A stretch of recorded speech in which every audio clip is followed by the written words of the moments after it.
into all the world, as narrated in the Acts of the Apostles, chapter 19, Paul at Ephesus. And it came to pass that while Apollos was at Corinth, Paul, having passed through the upper coasts, came to Ephesus, and finding certain disciples, he said unto them, Have ye received the Holy Ghost, since ye believed? And they said unto him, We have not so much as heard whether there be any Holy Ghost. And he said unto them, Unto what then were ye baptized? And they said, Unto John's baptism. Then said Paul, John verily baptized with the baptism of repentance, saying unto the people, that they should believe on him which should come after him, that is, on Christ Jesus. When they heard this, they were baptized in the name of the Lord Jesus. And when Paul had laid his hands upon them, the Holy Ghost came on them, and they spake with tongues, and prophesied. And all the men were about 12. And he went into the synagogue, and spake boldly for the space of 3 months, disputing and persuading the things concerning the kingdom of God. But when divers were hardened, and believed not,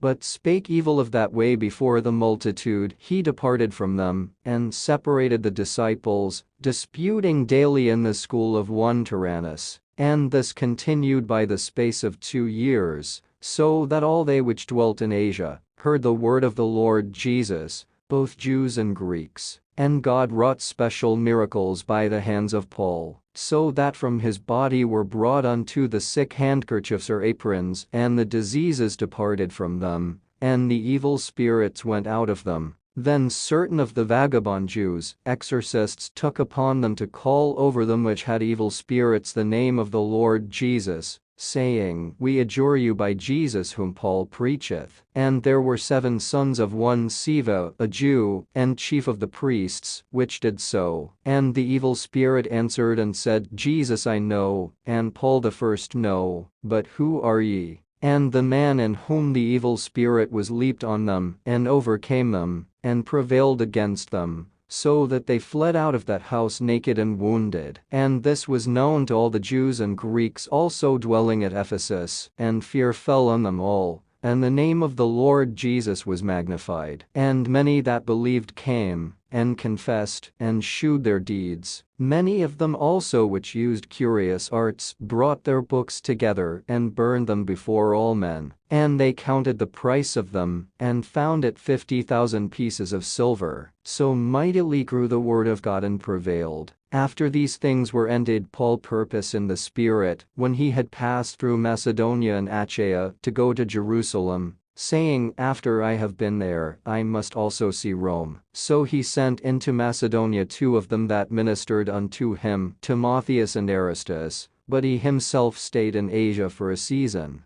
And the same time there arose no small stir about that way, for a certain man named Demetrius, a silversmith, which made silver shrines for Diana, brought no small gain unto the craftsmen, whom he called together with the workmen of like occupation, and said, Sirs, ye know that by this craft we have our wealth. Moreover ye see and hear, that not alone at Ephesus, but almost throughout all Asia, this Paul hath persuaded and turned away much people, saying that they be no gods, which are made with hands, so that not only this our craft is in danger to be set at naught, but also that the temple of the great goddess Diana should be despised, and her magnificence should be destroyed, whom all Asia and the world worshippeth. And when they heard these sayings, they were full of wrath, and cried out, saying, Great is Diana of the Ephesians. And the whole city was filled with confusion. And having caught Gaius and Aristarchus, men of Macedonia, Paul's companions in travel,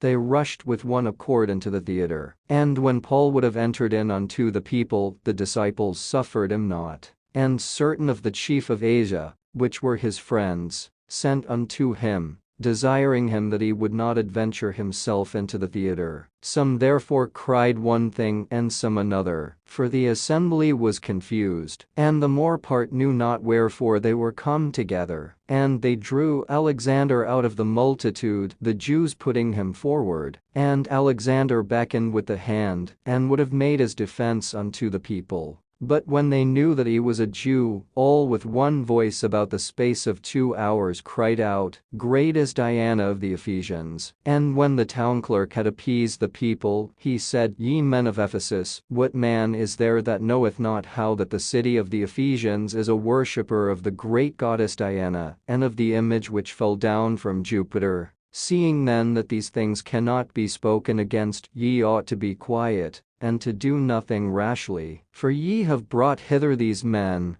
which are neither robbers of churches, nor yet blasphemers of your goddess. Wherefore if Demetrius, and the craftsmen which are with him, have a matter against any man, the law is open, and there are deputies. Let them implead one another. But if ye inquire anything concerning other matters, it shall be determined in a lawful assembly. For we are in danger to be called in question for this day's uproar, there being no cause whereby we may give an account of this concourse." And when he had thus spoken, he dismissed the assembly.